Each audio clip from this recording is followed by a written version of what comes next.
Good morning. From the Heart, our morning daily devotional. The reading is entitled 40 Years of Retraining, July 16th. I will follow thee, my Saviour, wheresoe'er my lot may be. Where thou goest, I will follow. Yes, my Lord, I'll follow thee. I will follow thee, my Saviour. Thou didst shed thy blood for me, and though all men should forsake thee, by thy grace I'll follow thee. Exodus 2, verse 23. And it came to pass in process of time that the king of Egypt died. And the children of Israel sighed by reason of the bondage, and they cried, and their cry came up unto God by reason of the bondage. Moses had become, in every sense, a great man. As a writer, as a military leader, and as a philosopher, he had no superior.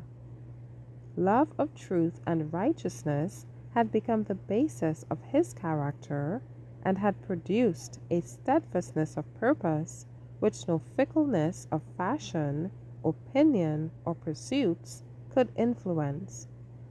Courtesy, diligence, and a firm trust in God marked his life. He was young and vigorous, overflowing with energy and manly strength.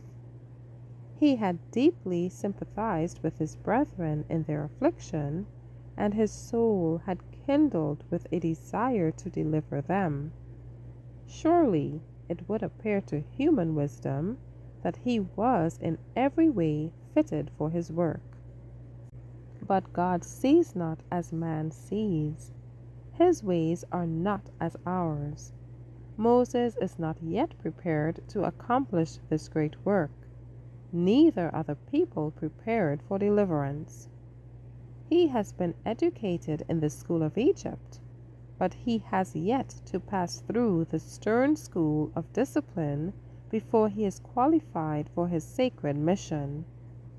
Before he can successfully govern the hosts of Israel, he must learn to obey. He must learn self-control.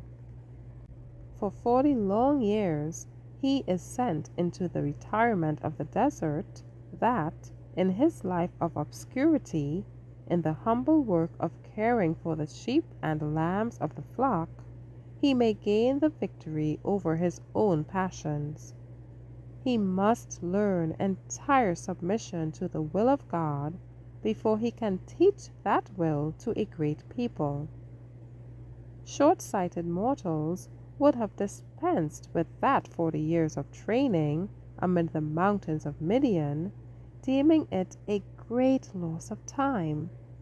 But infinite wisdom placed him who was to be the mighty statesman, the deliverer of his people from slavery, in circumstances during this period to develop his honesty, his forethought, his faithfulness and caretaking, and his ability to identify himself with the necessities of his dumb charge.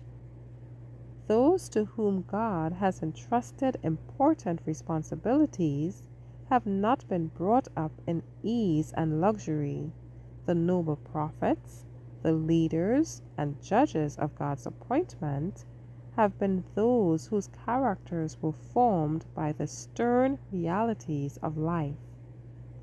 God does not select for his work persons of one mold and one temperament only, but individuals of varied temperaments. Thank you for listening.